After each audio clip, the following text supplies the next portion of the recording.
للجميع. ونحن اليوم أمام أيضا هبة من الهبات الربانية التي يجب أن تستثمر في فصل الشتاء. والله يا جماعة الخير إنه المحافظة على الصحة واجب في هذا الزمن اللي احنا شايفين إنه انتشرت فيه كثير من المشاكل الصحية، والإنسان يعقلها ويتوكل، لكن الإنسان أيضا مطلوب منه أن يستثمر كل هذه الهدايا الربانية العظيمة اللي بين أيدينا. طبعا إحنا بنتكلم عن هذه الثمرة، إحنا نسميها في فلسطين البوملي، وهو نوع من أنواع الحمضيات. والحمضيات كما نعرف إنه هي من أعظم العطايا والهدايا الربانية. سبحان الله، يتوافق يعني أن تكون هذه الثمرة جاهزة للأكل مع فصل الشتاء، وهذا يعني فيه إعجاز سبحان الله، لأنه في فصل الشتاء يضعف الجهاز المناعي للإنسان وتكثر المشكلات الصحية. يعني من منا في فصل الشتاء لا يعاني من موضوع الرشح والزكام وانسداد الأنف والإنفلونزا، ومن الممكن أن يتطور الأمر إلى الالتهابات الصدرية وتراكم البلغم وارتفاع درجات الحرارة. ولذلك احنا بحاجة إلى إنه نستثمر هذه الهبات الربانية اللي ربنا يعني أخرجها لنا في التوقيت الصحيح في فصل الشتاء. طبعا الحمضيات تشمل البرتقال، الكلمنتينا، الجرافوت، البوملي، هذه ثمرة البوملي، وهذه الشجرة سبحان الله يعني هي أنتم شايفين تحمل البوملي ما شاء الله تبارك الله، وأيضا تحمل ثمار البرتقال. هاي برتقال، تمام، برتقال نفس الشجرة، نفس الساق سبحان الله. طبعا هذه عملية الإخوة المزارعين بيعرفوها جيدا، أظن تسمى عملية الرقع للثمار. وطبعا أنا بدي أنتقل لما أتكلم عن الخيارات هذه العظيمة الربانية. شوفوا هذه الثمار تتعرض لأشعة الشمس، الأشعة الشمس بشكل مباشر. ولو أنا بدي أنقلكم عشان نعرف شو يعني عضوية، تمام، بدي أنقلكم إلى منطقة الجذور. طبعا احنا شايفين في ريش دجاج، وهذا ما يعرف بالسماد العضوي. السماد العضوي طبعا هذا بيعطي قوة للشجرة وبيعطي قوة ما شاء الله للثمرة، تمام. فهذه المنتجات العضوية بكل صدق وأمانة هي أفضل مليون مرة يا جماعة الخير من المشروبات التي تدعي أنها اليوم مشروبات طبيعية.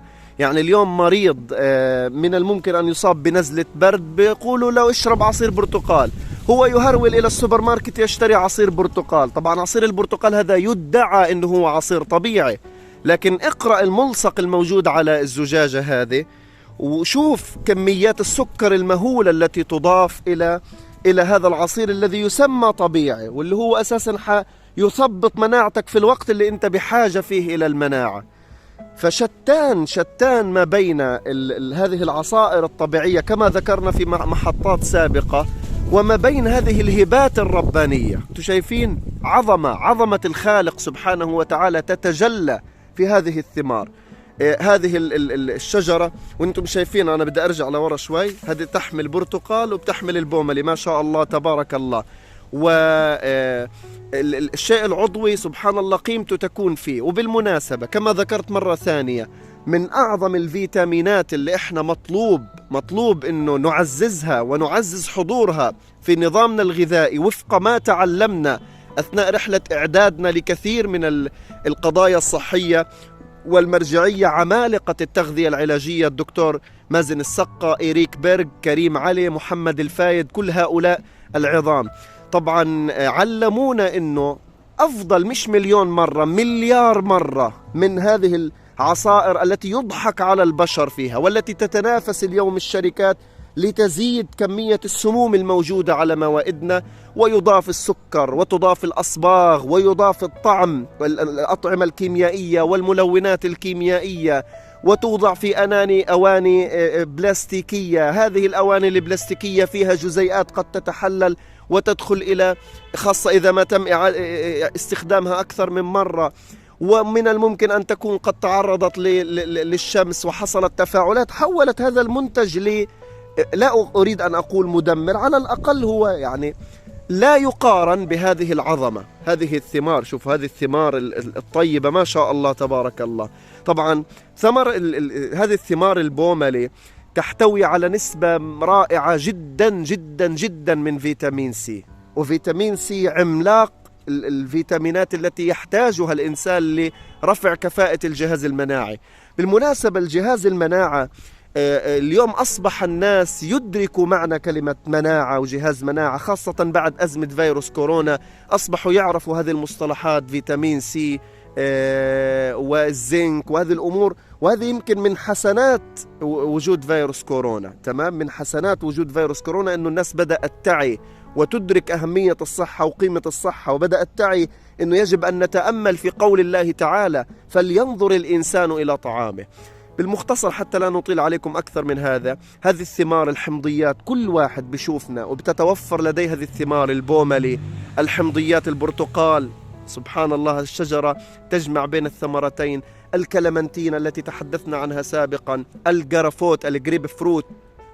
هذه خيارات يجب أن تكون في النظام الغذائي خاصة في فصل الشتاء. وكما ذكرت من عظيم فضل الله ومن أعظم الهبات الربانية سبحان الله حتى في التوقيت تخرج هذه الثمار لتتوافق مع البيئة التي يعيشها أو نعيشها نحن في فصل الشتاء، وتكثر المشكلات الصحية والأمراض المرتبطة بالجهاز التنفسي والرشح والإنفلونزا، اللي إحنا بحاجة أن ندعم مناعتنا حتى تقاوم كل هذه الفيروسات والبكتيريا والفطريات التي تسبب الالتهاب الذي يؤدي إلى ظهور الأعراض اللي إحنا نشكو منها ونشكو من متاعبها.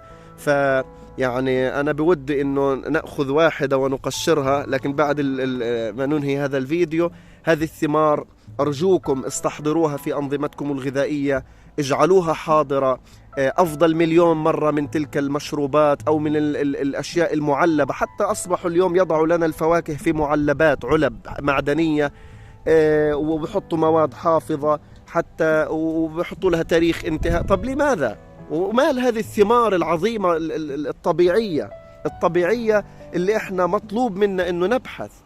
وطبعا هذه هي خضراء وهذه هي صفراء، وما شاء الله رب العالمين. أسأل الله انه يبارك لنا في ما نأكل وفيما نشرب، وأن يرزقنا الصحة والعافية، وأن يكتب لنا تمام الأجر على هذا النفع العام الذي نستحضر مع الناس. والقيمة التي ننتمي لها هو أن نستحضر كل هذه القيم والمعلومات في سبيل نفع الناس ونفع البشرية.